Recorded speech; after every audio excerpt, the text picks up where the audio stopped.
Hey everyone, Aaron here, and today I just wanted to take a little bit of time and talk briefly about what to do if you're going to make your own language learning materials or create language learning materials to help other people, whether that's helping your friends or helping the people that follow you on Instagram or Twitter, or if you want to do something big like write a book or create a YouTube series or something like that. What are you going to do if you're creating your own material for language learning? Um, and I actually had a different video planned for this week. I was going to continue I was going to make the next installment of my Linguistics 101 video series, but I sort of overestimated how long I would need to prepare that video for. So that's going to get postponed, and we should have um, a new Linguistics 101 video out next Monday. This is something that's been on my mind recently because um, my wife and I have actually started working on something along the lines of what I'm going to talk about here. And that's, we are both native English speakers and we want to start putting out material on the internet to help people learn English and improve their English. Um, I'm constantly creating videos to help people improve their ideas of what you're supposed to do for language learning in general, the best tips and which websites and apps to use. Um, but I've done very little content about just teaching people Spanish or French or English or Esperanto or anything like that. Um, but I'm probably going to start getting a little bit more into those realms. And so I want to talk a little bit about that. And last week I did a video for those of you, who saw that video. It was about what to look for in a language learning app or program. And one of the things I talked about in that video was language learning resources should be systematic. And what I mean by that is they're not random in what they teach you. Okay, they don't just teach you unrelated phrases that have nothing to do with each other with no rhyme or reason. They teach you new words and phrases and grammar in a strategic order, starting with the most basic stuff and then working gradually more complex and until you start to learn everything in the language. I need to stress this because I see a lot of resources out there, especially videos on YouTube, where it's literally just people listing off words in a language and then their translation, and then moving on to another word, and then moving on to another word. And there's long videos of literally just word lists. And that's so silly to me because there's no way you can watch a video of someone just reading a bunch of words and come out of that video actually being able to speak the language better. So there's definitely a right and a wrong way to go about making language learning material. And so that's what I want to address here. Most of you probably know by now that I have I started doing some language books. This was the first book in the series, and we're working on the second one now. The Little Dragon. It's very basic.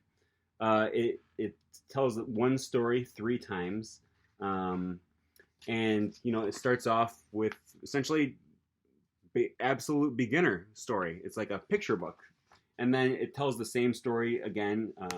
Slightly more advanced version, no pictures in this version, and then it tells the same story again later, in a slightly more advanced version yet. And the reason for that is because I want to repetitively expose you to certain grammatical constructions and vocabulary words. And so it's not you just run into contact with this word that's new to you and you just see it once and then forget it, but you see it again and again. And I made this book intentionally repetitive. The story is repetitive, where the character is going and doing the same thing in a lot of different situations. Okay, so you're running into the same vocabulary over and over, and it's drilling that into your mind. But it's not as boring as just repeating a vocabulary word over and over and over. All right, so it's systematic in that way. Another one of the things that I talked about in my video last week was when you're looking for a language learning app, look for something that is scalable. All right, and what I mean by scalable is you don't just read it once and then you're done and there's no more good to you, right? Preferably, you want something with a lot of material that you'll be able to keep working your way through. Like rather than watching a movie on Netflix in your target language, find a series with 10 seasons. That way you can keep working through and you're not just going to run out of it really quick. So far my book only has there's only one book in this series, but my intent is to keep adding more books. And by the way, if you're interested in that, you can look me up on Amazon, Fingtem Languages. The book is available in French, Spanish, Tokipona, Thai, and English. And like I said, one of the other things that I'm planning on starting to do in the near future with my wife is we actually are going to start a YouTube channel that's dedicated to basic English. And the reason we want to do this is because I see a lot of language learning YouTube channels out there dedicated to teaching you English or French or Spanish or whatever. And, it's usually a teacher, someone who gets paid to teach in a school. And, they've learned all of these grammatical terms, and they've learned all of the different hierarchical structures in the language, and they've learned how to teach these in a classroom setting. And a lot of times the videos that they make are sort of boring and they don't hold your attention. It's just studying grammar. I don't like that. Those videos are okay. Once in a while, I'll look up a video on a specific grammar function of the language that I'm learning. If I'm curious and if it's something that's been on my mind and I keep seeing and I don't quite understand, then I'll look up a video about something specific as far as grammar or vocabulary usage or something like that. But generally speaking, when I'm trying to learn a language, I'm not going to the people on YouTube who teach stuff. I want to go to the videos on YouTube where I can just listen to them speak the language, especially if I can watch them act and watch what they're doing and understand what's going on in the video based off of what they're doing and what I can see them doing, and then correlate that to the things that I hear them saying.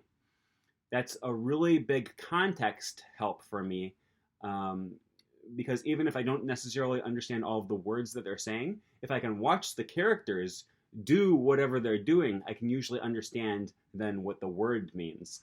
And I don't need to stop and look it up in a dictionary. I'm just exposing myself to that word in context, and I'm getting some good repetitions of listening to what they're saying and understanding the meaning. All right, so that's what we are intending to do, and we've been thinking about this process quite a bit. Again, we are not planning a video series to teach you English if you're learning English.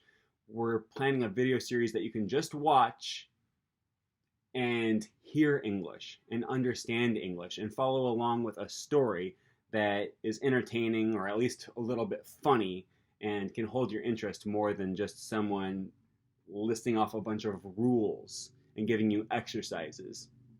Again, I don't hate those videos. It's not a terrible process. There can be a place for those kind of videos and that kind of learning. But it's not what I think should be the core of your learning process.